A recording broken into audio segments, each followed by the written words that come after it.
वैष्णवतो ध्वजावघे देवावरी माया नाही अनेक प्रमाण तन धन पुण्यजन रताटक भारी नेमा नटले निर्धारी नाही अनेक प्रमाण तन धन पुण्यजन तुका म्हणे याचे भोका तयाचे भरती नाही अनेक प्रमाण तन धन पुण्यजन विठ्ठल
मुक्ताबाई नमो त्रिभुवन पावने आद्यत्रय जनने देवाची मंगल भवन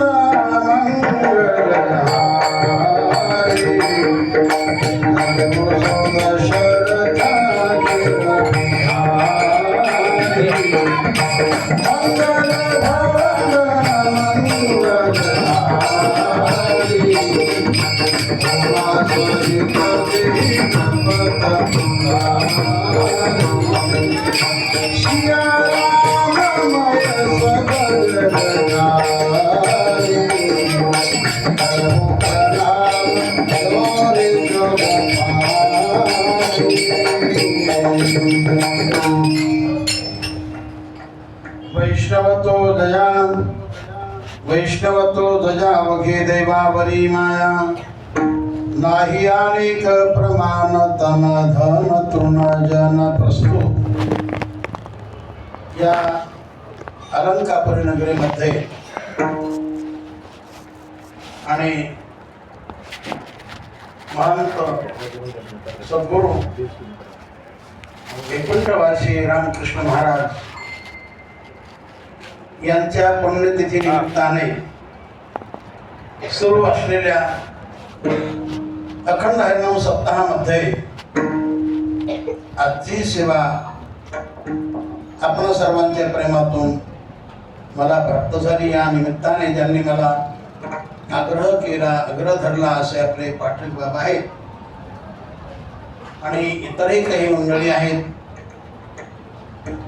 या सर्वांच्या प्रेमाने या ठिकाणी येण्याचा योग मला मिळाला आणि आजच्या या कार्यक्रमासाठी आमचे बाबाराव महाराज आहेत, नरहरी महाराज आहेत, पांडुरंग महाराज आहेत, आमचे दिगंबर महाराज आहेत, विभीषण महाराज आहेत आणि ही सर्व आमची महाराजांची सेना आहे, जाधव महाराजांची सेना आहे। इतर काही असतील एवढा परिचय मला नाही, पण भरगच्च आमची विद्यार्थी मंडळी या ठिकाणी आलेली आहेत, महिला वर्ग आहे, पुरुष वर्ग आहे। तेव्हा या ठिकाणी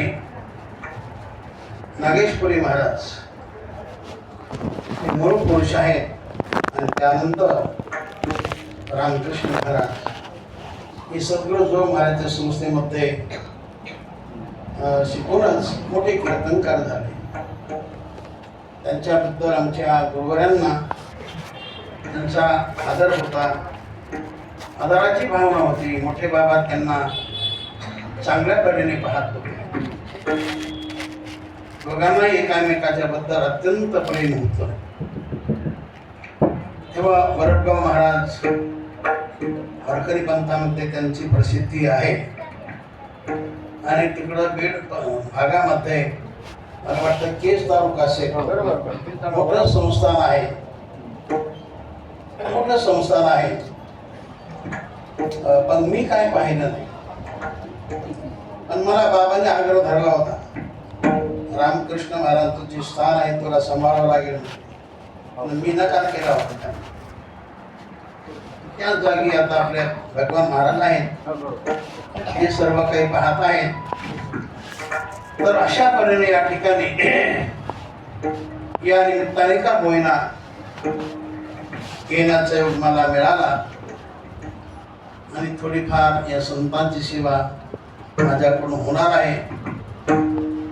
तेव्हा आजच्या या कार्यक्रमासाठी वाद्यकामाची सेवा म्हणून आपल्या आळंदी क्षेत्रामध्ये सुप्रसिद्ध असलेले चौरीनाथ महाराज त्यांना मी आग्रह धरला आणि ते देखील आले आणि आपले महाराज आहेतच, ते 7 दिवस असतील। तर असा हा योग या ठिकाणी आळंदी क्षेत्रामध्ये आलेला आहे आणि संतांची पुण्यतिथी म्हणून संत जीवनाचं चिंतन घडेल या निमित्ताने संतपर असा अभंग निवड केला। विठ्ठला विठ्ठला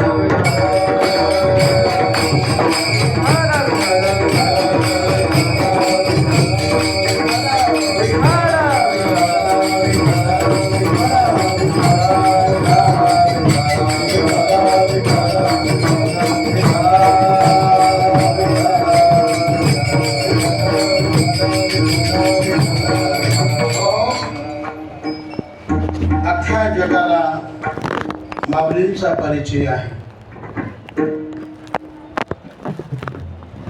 माऊलीने जे काही चमत्कार केले ते साऱ्या जगामध्ये प्रसिद्ध झाले।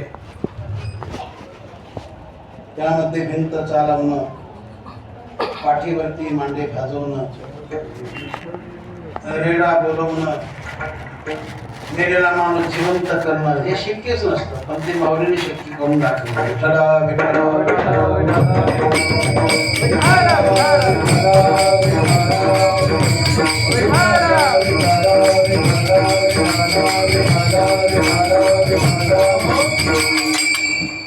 माऊलींच्या अंगी अनेक प्रकारचं सामर्थ्य होतं, ज्ञान सामर्थ्य होतं, भक्ती सामर्थ्य होतं, शक्ती सामर्थ्य होतं, नाना प्रकारचं सामर्थ्य माऊलींच्या अंगी।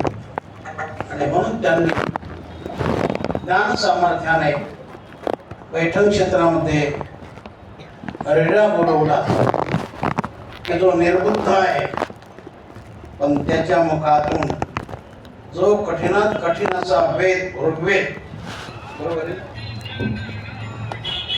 असा वेद त्याच्या मुखातून उडवून घेतला. ज्ञान समर्थाने वेद बोलवला रेड्याच्या मुखातून. भक्ती सामर्थ्याने सामर्थ्याने माऊलींनी आराध्य क्षेत्रामध्ये जड अशी भिंत चालवली. योग सामर्थ्याने आराध्य क्षेत्रामध्ये माऊलीने आपल्या पाठीवर मांडी भाजवली. त्याचप्रमाणे अलौकिक असं सामर्थ्य म्हणून माऊलीने आपल्या जीवनामध्ये मृत माणूस जिवंत केला.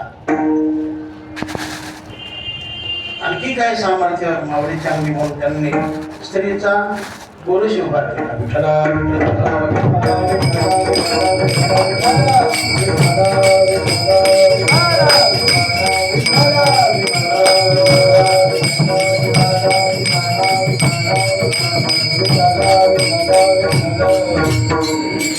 त्या काळामध्ये कारण संत नाही कळत, जर कळाल्यामुळे आळंदीकर लोकांनी माऊलीला फार त्रास केला. का केला तर हे संन्याशाची मुलं आहेत म्हणून केला. विशिष्ट लोकांनीच केला. आणि माऊलीने आपलं देवत्व दाखवलंच नाही, सामान्य रूपाने राहिले, सहन केलं, पण लोकांना नाव नाही ठेवलं.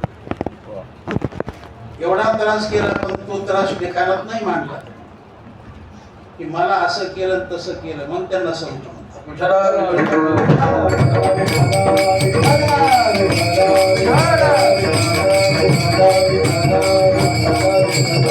प्रत्यक्ष भगवान विष्णू होते महाराज, जगाचे चालक मालक प्रतिपालक होते. त्यांना काही कमीच नव्हते. मनात आला असतो तर अख्खी आळंदी गरगर फिरवली असत, पण नाही, सहन केलं. ही त्यांची फार मोठी लीलाच म्हणावी लागेल.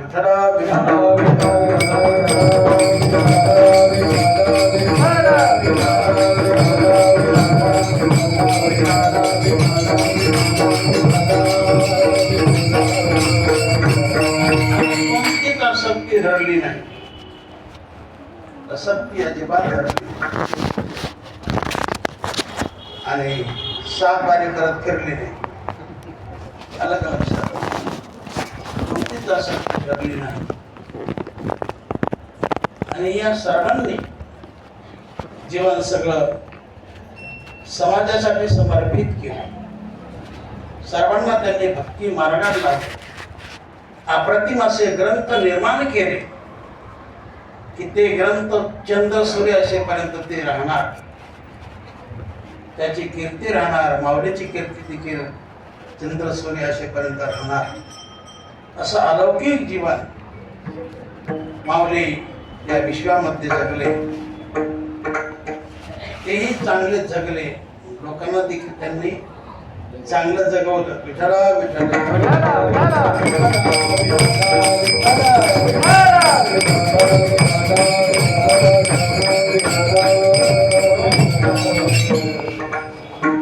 ज्ञान देऊन जगवलं, प्रेम देऊन जगवलं, भक्ती देऊन जगवलं.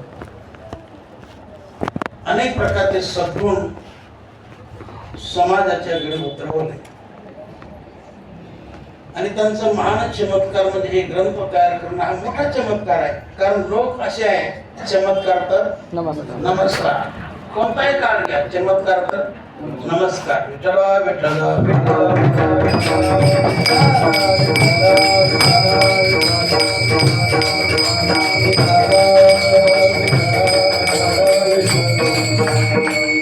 तेव्हा माऊलींचा दरबार आहे. अशा माऊलीच्या दरबारामध्ये एका महान संतांच्या या आश्रमामध्ये आणि त्यांचीच पुण्यतिथी या ठिकाणी दरवर्षी साजरी होत असते. रामकृष्ण महाराज की ज्यांचं नाव वारकरी पंथामध्ये आहे, आणि परगावकर म्हणून त्यांना ओळखलं जातं. विठ्ठला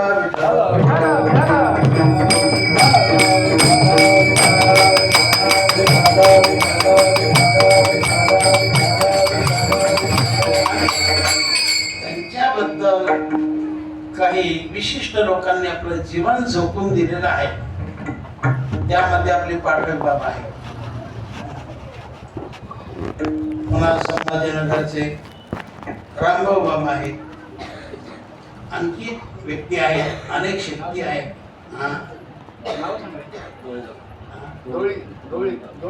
गवळी काका आहे, चोपडे काका आहे. भरपूर लोक आहेत की ज्यांनी आपलं जीवन त्यांच्यासाठी वाहून घेतलं. तरी सतत इथं नसले परंतु या कार्यक्रमात ते अवश्य येणार म्हणजे येणार.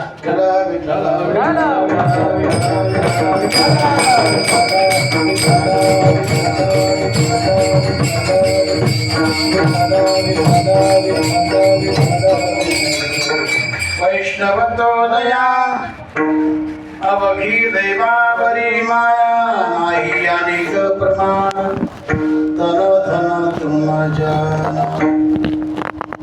या अभंगातून महाराज देवाचं रक्षण सांगत नाही, जीवाचं रक्षण सांगत नाही, पैशाचं रक्षण सांगत नाही, पक्षाचं रक्षण सांगत नाही, राक्षसाचं लक्षण सांगत नाही, तर जे लक्षण सांगतात ते संतांचं वैष्णवांचं. विठ्ठला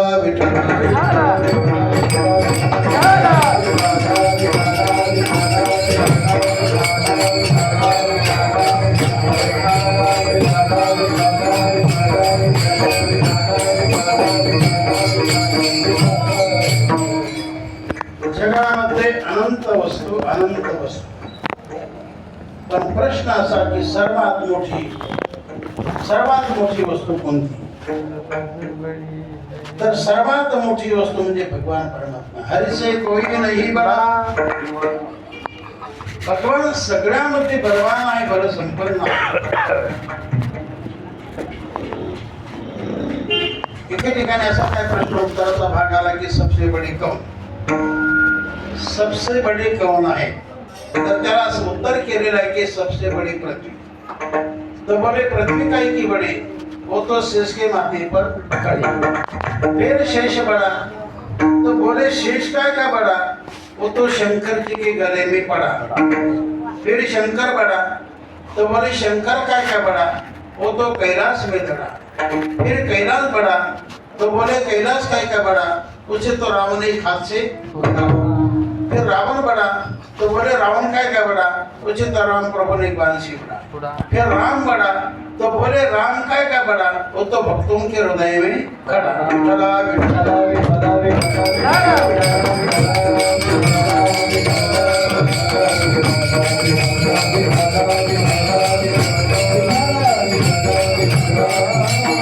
आणि म्हणून तुकाराम महाराज संतात जरी देव बलवान असला पण तो जगाला आहे. पण अशा बलवान देवापेक्षा आम्ही कशा आहोत? तुका म्हणे आम्ही देवाहुनी बाळे. तुका म्हणे आम्ही देवाहुनी बाळे. तुका म्हणे आम्ही देवाहुनी बाळे. तुका म्हणे आम्ही देवाहुनी बाळे. राहिलो निराळी देवनी आशा. राहिलो निराळी देवनी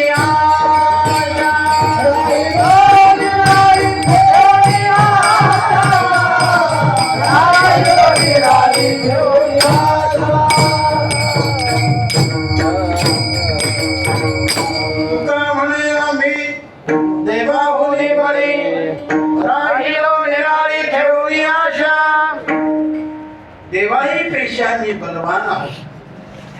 आणि म्हणून एवढा जरी भगवान असेल आहे तर तो भगवान निर्गुणी आकार झाला गुणवंत घाली दंडवत बुधोनिया. भगवान त्यांना दंडवत घालतो. कोणाला घालतो? संतांना घालतो. एवढंच काय संत म्हणतात देवाला की हे देवा, तुला जर तुझं कल्याण करून घ्यायचं असेल तर तू काय कर? काले दंडवत घाली नारायण. काले दंडवत घाली नारायण. दंडवत घालणारे आपुल्या कल्याण लावूया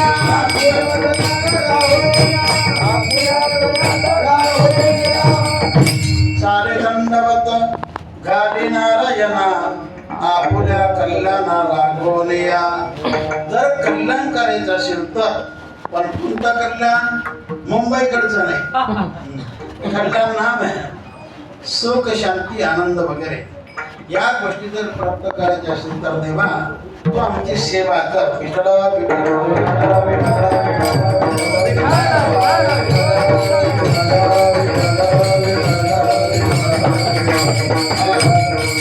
देवाला देखील संतांचं सुख मिळत असतं. संतांचे सुख झाले या देवा, संतांचे सुख झाले या देवा, म्हणवणे सेवा करित्यांचे, म्हणवणे सेवा करित्यांचे. भगवान देखील संतांची सेवा करतात. स्वर्गातील देव देखील त्या सेवेची अपेक्षा करतात. स्वर्गीच्या अमर मागतात देव, स्वर्गीचे अमर मागतात देव, स्वर्गीचे अमर मागतात देव, अमर मागतात देव, संतांची सेवा करावया, संतांची सेवा करावया. तेव्हा अशी जी संत आहे की ज्यांचं जीवन केवळ जगासाठीच आहे, सुख देण्यासाठी आहे, असे ते संत आहे ते जीवाला जाग करत असतात. म्हणून जगजोगी जगजोगी जगजोगी जगजोगी जागी जागे बोलती, जगजोगी जगजोगी जागी जागे बोलती. तर असे संत हे सर्वांमध्ये श्रेष्ठ आहे. म्हणून साधू थोर जाना, साधू थोर जाना, साधू थोर जाना कलियुगी. या कलियुगामध्ये संत सगळ्यामध्ये मोठे आहे असं नामदेव महाराज सांगतात. अशी जी संत आहेत अशा संतांचं संतपण हे दिसण्यात नसून ते असण्यात असतं, ते बोलण्यात नसून ते करण्यात असतं, केवळ वरच्या आकारात नसून ते विचारांमध्ये मनामध्ये असतं. विठ्ठला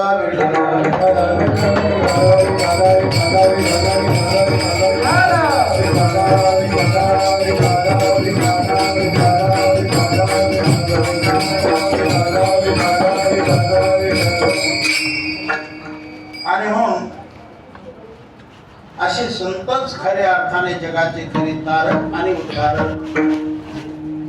संत हे मारक नसतात, संत हे तारक असतात. देव हा मारक असतो, दुष्टांना तो मारतो. देव हा मारक, पण संत हे तारक आणि उद्धारक. शरीराचा ते उद्धार करतात. भगवान उद्धार करतो, पण मारून उद्धार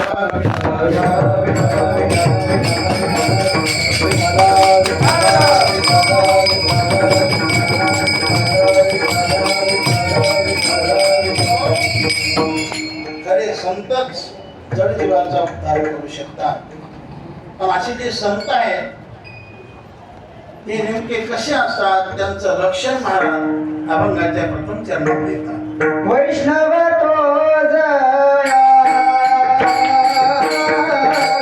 वैष्णव तो जया, वैष्णव तो जया,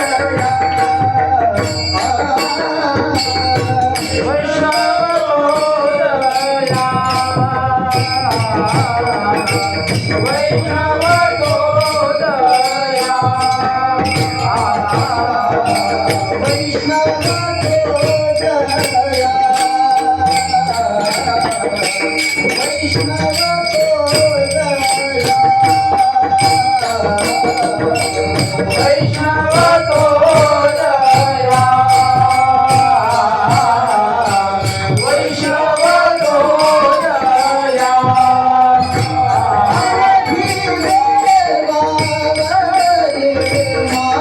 जया, वैष्णव देवा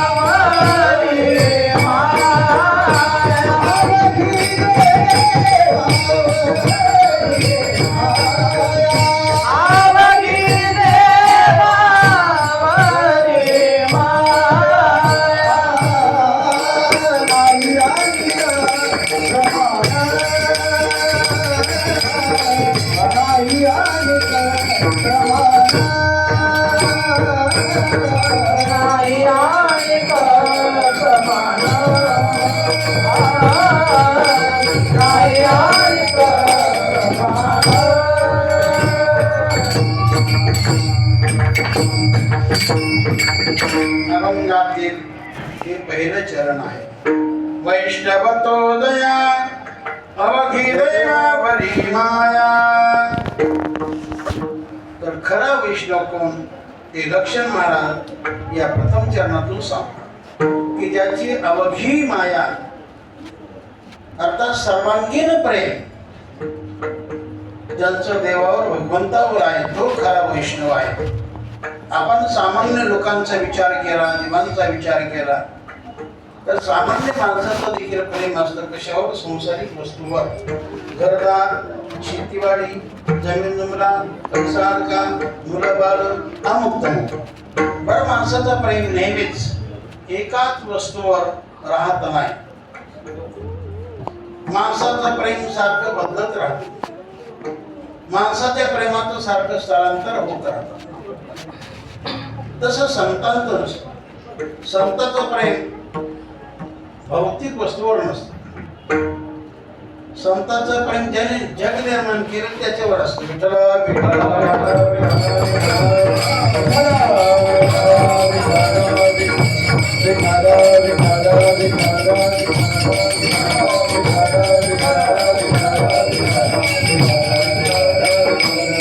जगाचा चालक मालक जो विष्णू भगवान परमात्मा ज्याने सगळंच निर्माण केलेलं आहे, सर्व काही तोच चालवतो, अशा भगवंताप्रती त्यांची फार मोठी निष्ठा असते आणि त्याचंच नामचिंतन करतात, त्याचंच गुणगान करतात, त्याचंच सगळं काही करतात आणि म्हणून त्यांना वैष्णव असं म्हटलं जाईल.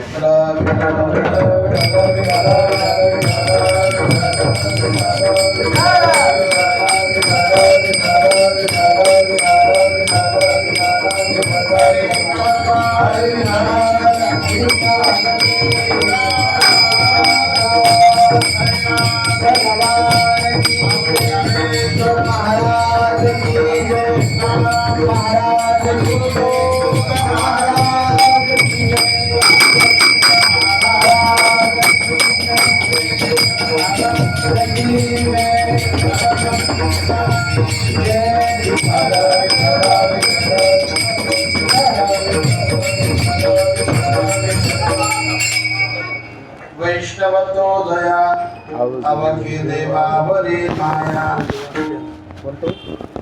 सर्वांगीण माया संतांची भगवंतावर असते. आणि इथं जर विचार केला, माया शब्द ठेवला तर माया जरा वेगळे, प्रेम जरा वेगळं. माया ही निर्निमित्त असते आणि प्रेम ही सनिमित्त असतं. माया ही निर्निमित्त असते, प्रेम हे सनिमित्त असतं. प्रेमाला निमित्त लागतं, मायाला निमित्त लागत नाही. क्षुल्लक कारणावरून ज्यामध्ये बिघाड होतो त्या वृत्तीला प्रेम म्हटलं आणि प्रबल कारण घडलं असताना देखील कष्टात बिघाड निर्माण होत नाही त्या वृत्तीला माया असं. आणि म्हणून आपण आता असं करू की प्रेमाचा कळस म्हणजे तीच माया, ज्याचं सर्वांगीण बेबीचे देठापासून प्रेम आहे, तन मन धनापासून. देवाला त्याच प्रेमाची गरज आहे. थोर प्रेमाचा भोगेला, थोर प्रेमाचा भोगेला, थोर प्रेमाचा भोगेला, थोर प्रेमाचा भोगेला, थोर प्रेमाचा भोगेला,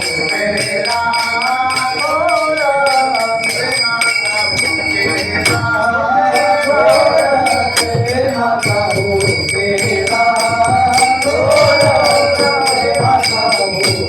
भोगेला. Hare Krishna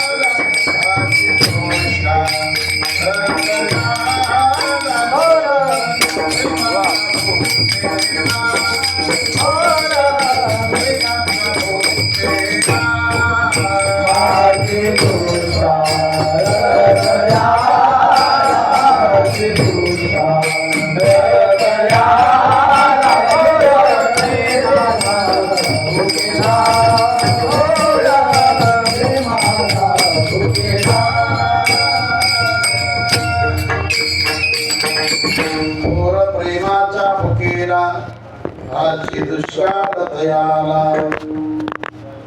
देवाला प्रेम लागतं, देवाला भाव लागतो. देवाच्या जीवनामध्ये बाकी काही लागत नाही, पण त्याला प्रेम लागतं, भाव लागतं. भगवंताची कोणती क्रिया असो तिच्यावर असे आपलं प्रेम असावं, भाव असावा. भावेन देवं कलया नरेंद्र धनेन कांता कपटेन शत्रुं सत्येन मित्रं कृपया च पुत्रं ध्यानेन मोक्षं वशमानयन्ति. याप्रमाणे मोक्ष प्राप्तीसाठी अगदी जवळचं साधन म्हणजे जसं ज्ञान आहे, तसं देव प्राप्तीसाठी जवळचं साधन म्हणजे भाव आहे, प्रेम.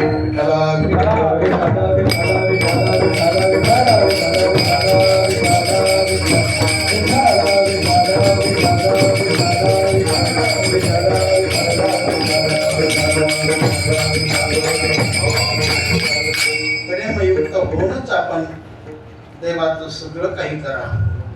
त्याचं नाम घेताना देखील प्रेमच असावं, कोणतीही क्रिया असताना प्रेमच असावं. म्हणून भगवान म्हणतात, जर तुम्ही माझं केलं मनपूर्वक तर मी देखील तुमचं मनपूर्वक करेन. तू है मेरे नाम पर तो मैं है तेरे काम पर, तू है तेरे काम पर तो मैं मेरे धाम पर. म्हणून भगवान आहे कसा तर जसा आरसा तसा. मी नेहमी सांगतो की भगवान आहे कसा तर जसा आरसा तसा. आरशाला नमस्कार केला तर आरसा देखील काय करतो, नमस्कारच करतो. आरशाला पुक्का दाखवला तर तो तसंच दाखवणार. तसा भगवान आहे. जसं देवाचं काम करू तसं भगवान देखील आपलं काम करत असतो. विठ्ठला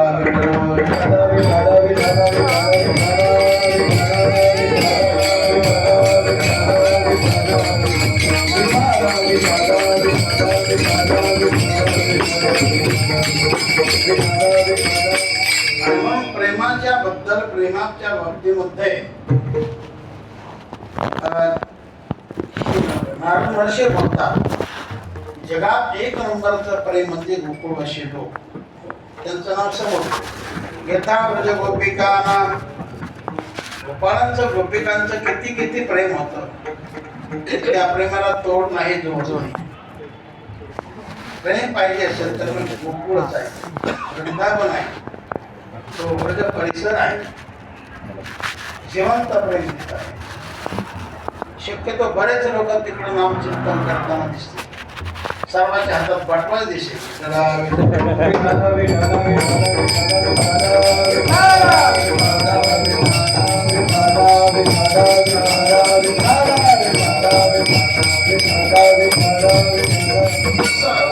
प्रेमाच्या बद्दल गोपी गोपाळांचं नाव नारद महर्षी घेतात. तसंच कबीर महाराज देखील प्रेमाच्या बद्दल गोकुळवासी लोकांचं नाव घेतात. कबीर महाराजची कीर्ती फार झाली. एवढी कीर्ती झाली की त्याला आपस तर ते कीर्तीचे शब्द त्यांच्या कानी पडू लागले की लोक आपल्याला फारच मोठं समजतात, फारच मोठं आह्वान देतात. कबीर महाराज, कबीर महाराज, कबीर महाराज. प्रत्येक शब्द कानी पडल्यानंतर उलट कबीर महाराज बोलू लागले जनतेशी. कबीर कबीर क्या कहत है जाई जमुना के तीर, एक एक ग्वालन के प्रेम में बह गए कोट कबीर. कबीर महाराज म्हणतात की हे जन हो, हे लोकांनो, मला मोठं समजू नका, मानू नका. माझ्यापेक्षा जगामध्ये फार मोठे पडले. तर पाहिजेच असेल तर जा वृंदावन गोकुळ या ठिकाणी गेल्यानंतर त्या ठिकाणी असणाऱ्या एका एका गोपिकाच्या प्रेमामध्ये माझ्यासारखे असे कोट कबीर वाहत जातील. कोट म्हणजे अंगात घालण्यासारखे 100 लाख तेव्हा एक कोट असे असंख्य कबीर माझ्यासारखे वाहत जातील. एकंदरीत त्यांची फार मोठी नम्रता आहे.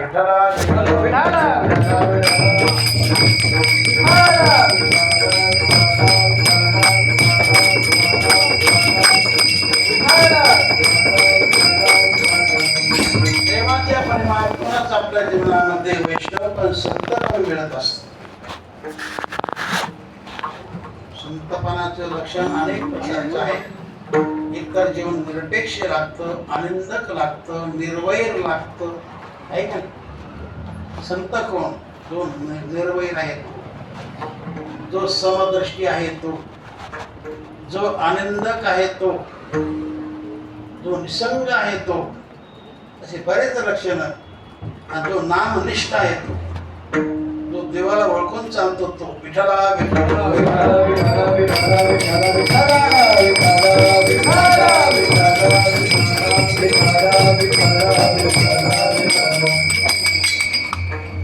मी सांगत असतो बर का.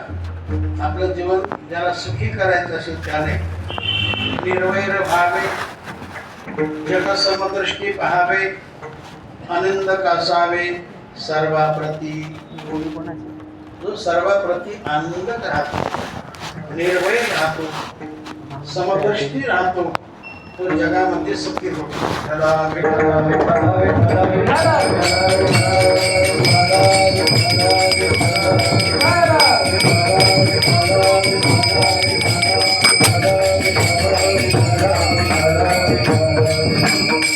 तेव्हा वैष्णव कोण आहे ते सुंदर लक्षण महाराज सांगतात. वैष्णव तो दया अवघी दैवा बरी माया, सर्व काही माया, सर्व काही प्रेम ज्याने देवाला अर्पण केलं, तर असं तो झालेला वैष्णव आहे.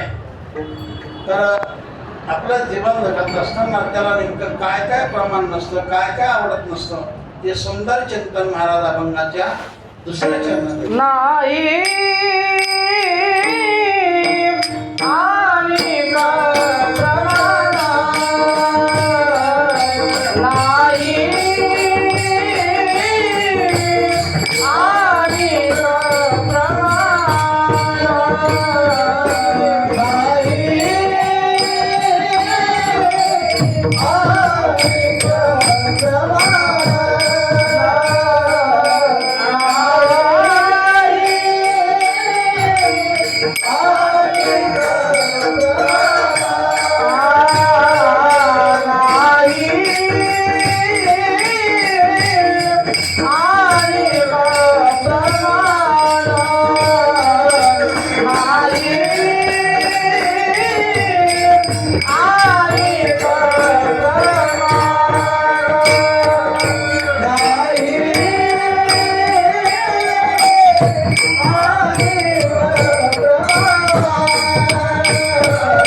संतांना काय प्रमाण नसतं, काय आवडत नसतं, ते चिंतन महाराज दुसऱ्या चरणातून देतात. नाही अनेक प्रमाण धन धन तृण जन, तर त्यांना तन प्रमाण नसतं, म्हणजे शरीर प्रमाण नसतं, धन प्रमाण नसतं,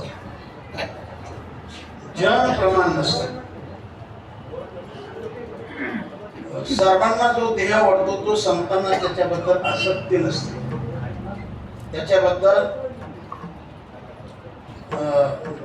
मोहरहित राहतात, त्याचा मोह कधी धरत नसतात. का धरत नाही ते आपलं नाहीच म्हणून. जी वस्तू आपलीच नाही त्याला आपलं कशाला म्हणायचं? शरीर आपलं नाही मग शरीर कोणाचं? हा सांगा. पंचमहाभूताचं. आणखी कोणाचं? काळाचा. देह काळाचे, कुबेराचे. हे पंचमहाभूताने बनलेलं शरीर आहे.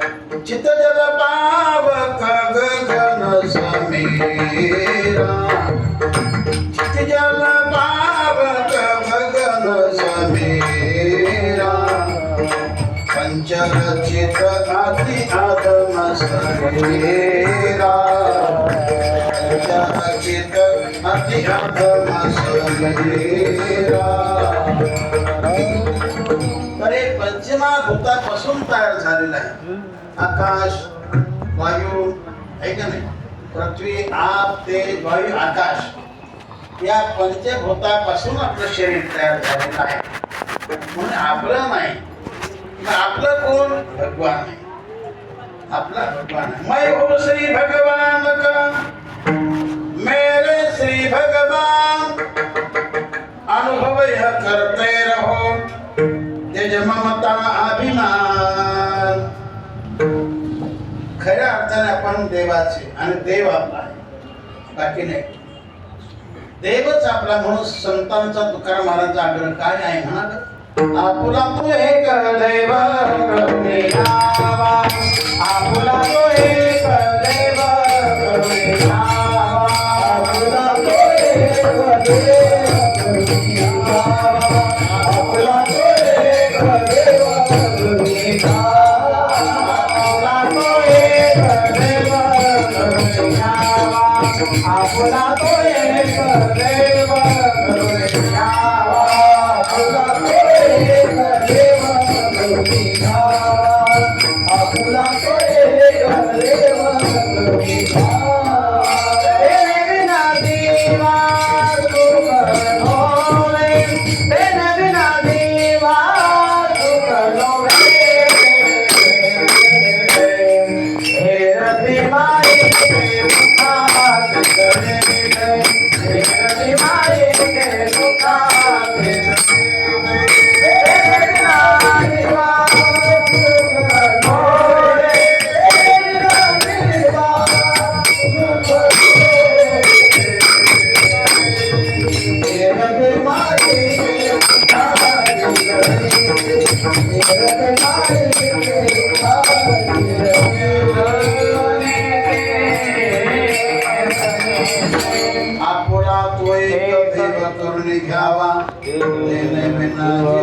के दुःखाची जनिती नाही आधी अंती अवसानी. अशा प्रकारे संतांनी आपलं तत्व भगवान केलेलं असतं आणि ज्यांनी आपलं तत्व भगवान केलेलं असतं ते खऱ्या अर्थाने संत असतात.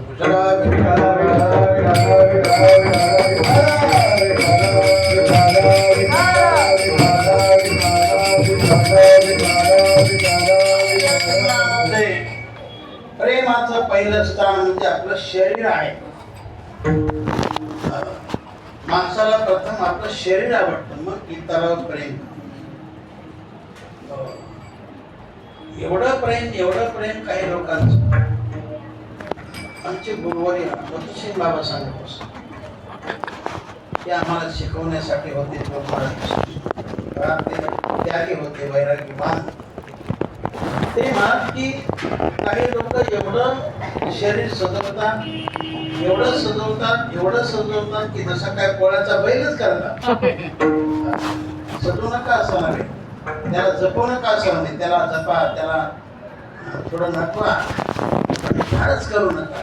फारच केलं तर अति जमत माती. विठला विठला विठला विठला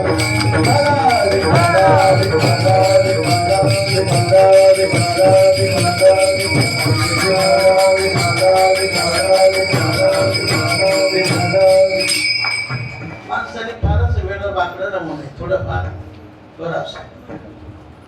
थोडंफार जपावं देखील, पण अतिपणा करून. अति तिथे माती. कोणताही विषय ज्यात अतिपणा आला की तिथं दुःख निर्माण होत असते. अतिपणा नको. अति बुद्धी देखील बरी नाही, अति रूप देखील चांगलं नाही. अति ज्ञान देखील चांगलं माणसं वेडे होतात विठ्ठला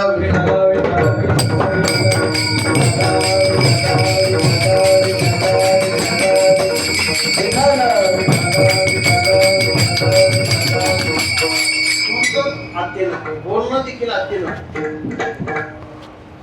बोलणं अति नको प्रमाणात असं अति जेवण नको काही लोक असं जेवण की दाबून करतात पण तेवढं फेडावं लागेल तुम्हाला आपण जेवढं अन्न दुसऱ्या खातो त्याची फेड आपल्याला द्यावीच लागते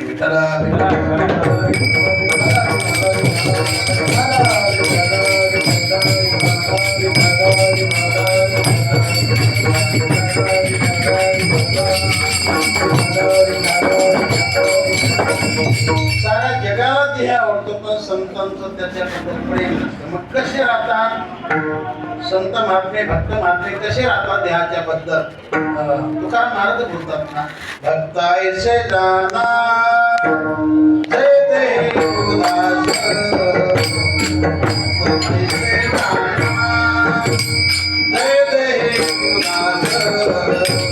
भक्तायसे जाना जय देवदास भक्तायसे जाना जय देवदास भक्तायसे जाना जय देवदास भक्तायसे जाना जय देवदास भक्तायसे जाना जय देवदास भक्तायसे जाना भक्तायसे जाना जय देवदास गेले आच्या पात गेले आच्या पात निवारो रे जय तो गंगा लाला नारायण जय तो गंगा लाला नारायण गेले आच्या पात गेले आच्या पात निवारो रे जय तो गंगा नारायण जय तो गंगा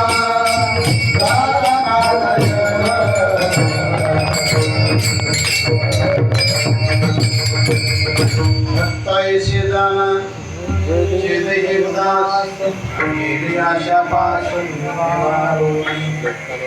उदास राहतात त्याच्याबद्दल त्यांना महत्व नसतं देहाची आसक्ती नसते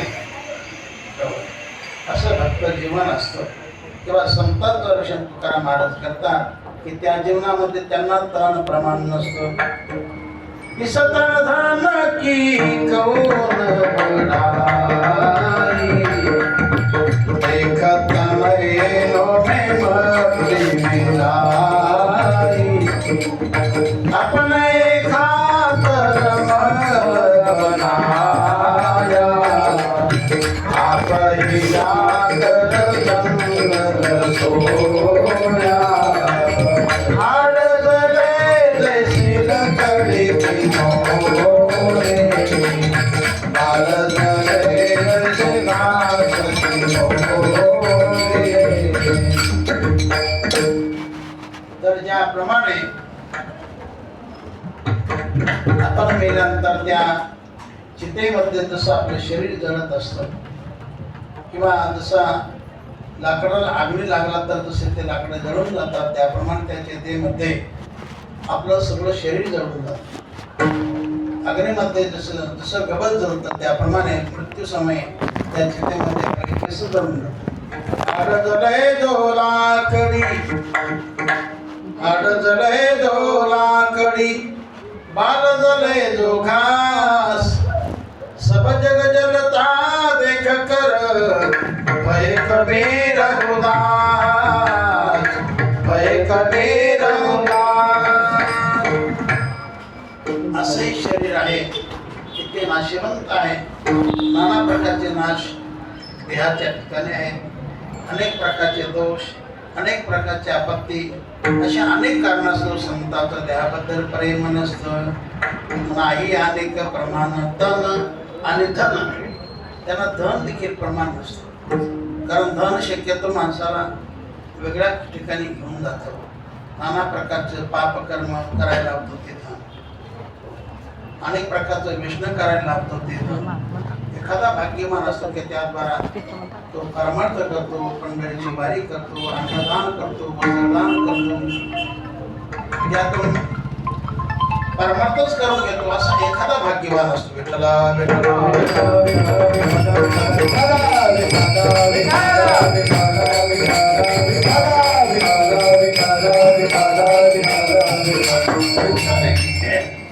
दानाचा उपयोग दानासाठी करावा.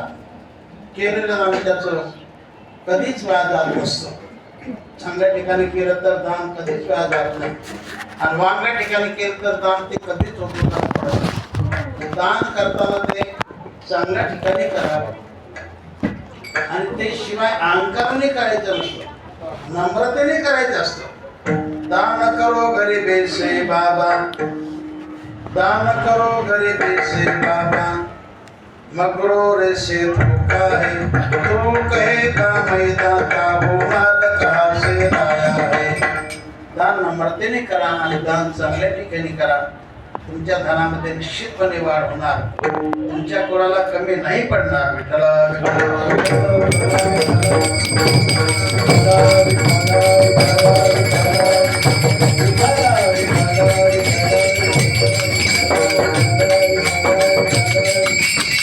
दानात धना वर्धते असं सूत्र आहे. दान केल्याने धनाची वाढ होत असते, हे मात्र त्रिवार सत्य आहे.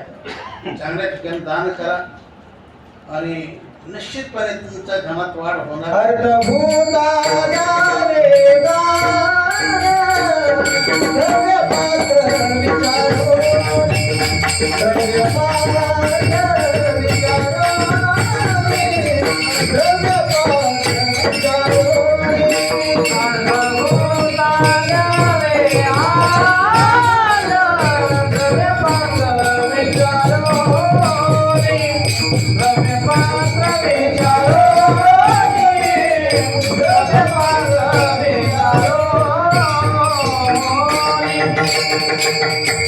अन्नदान हे सर्वांना सांगितलं, पण अर्थदान नाही सर्वांना सांगितलं. एक नाही, अर्थदान ही काही विशिष्ट लोकांनाच आहे, पण अन्नदान तर सर्वांना करा. जे असेल ते करा. सर्व होते द्यावे अन्न, द्रव्य पात्र विचारुना. द्रव्य देताना, पैसा देताना तो माणूस काय करतो हे विचारून त्याला दान करा. त्याने जर दारू प्यायली, त्याने जर माणूस खाल्लं तर त्याचं पाप तुम्हाला लागेल.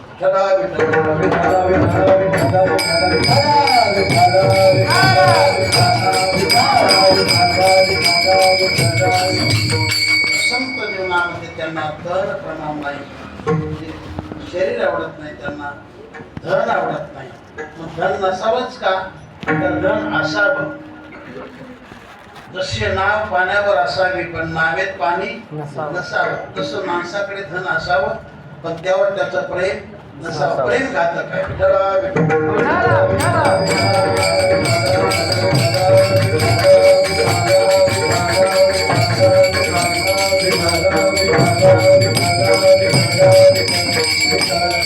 आणि ते मोकळेपणाने देवाला त्याचं दान करा. गोरगरिबांना मंदिराच्या कामी, पंक्तीच्या कामी, वारीच्या कामी त्याचा खर्च करावा. जोडून या धरण उदास विचारे वेचतरी, उत्तमाची गती उत्तमाची गती तो एक पावे.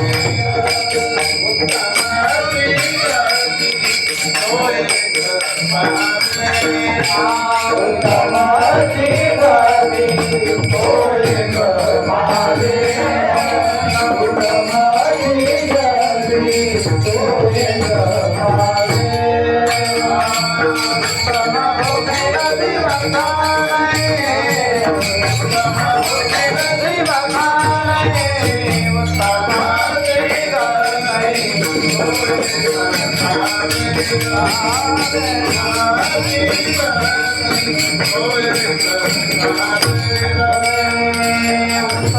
Oh,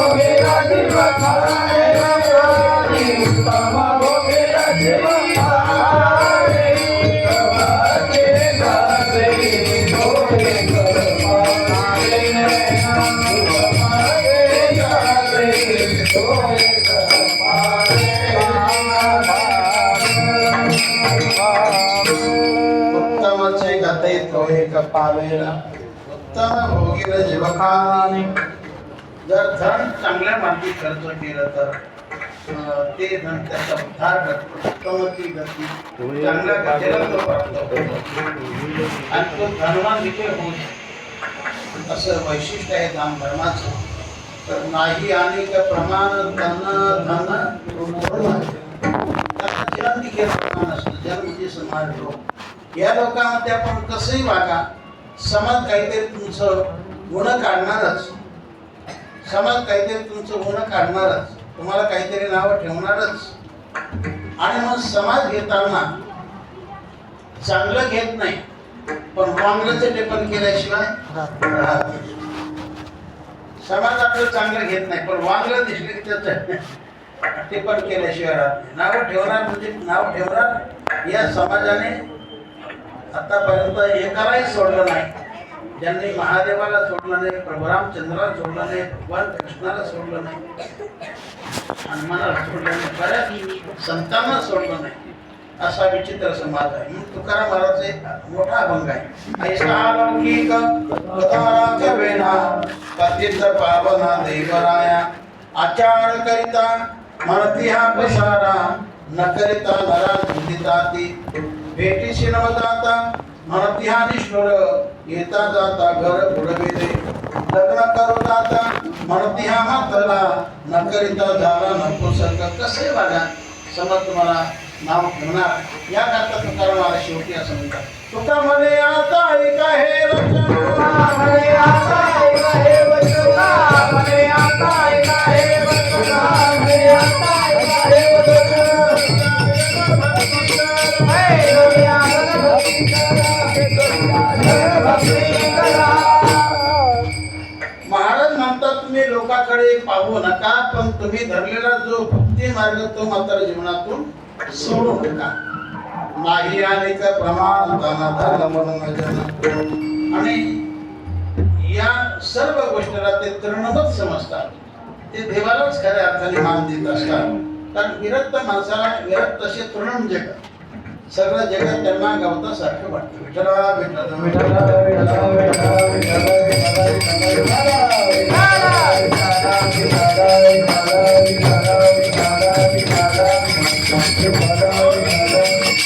यांनी आपलं पूर्ण जीवन देवाला समर्पित केलं. अशा भक्तावर किती जरी मोठा दुःखाचा प्रसंग जरी आला तर खरा जो भक्त, खरा जो संत असतो, वैष्णव असतो, तो आपल्या नेमाला सोडतच नसतो. हे गोड चिंतन महाराज अभंगाच्या तृतीय चरणातून देतात. पडता जड भारी, पडता जड भारी, पडता जड भारी, पडता जड भारी,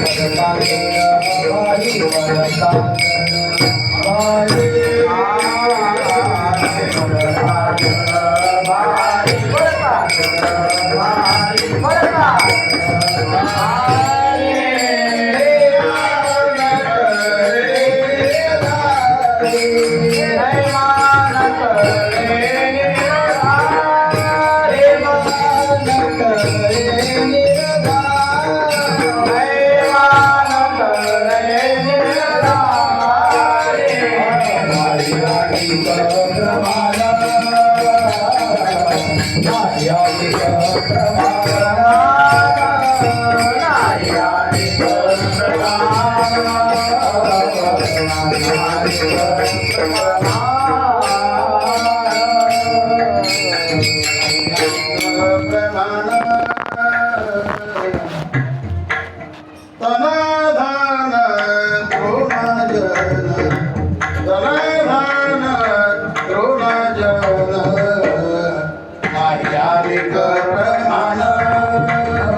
जड भारी. नेमा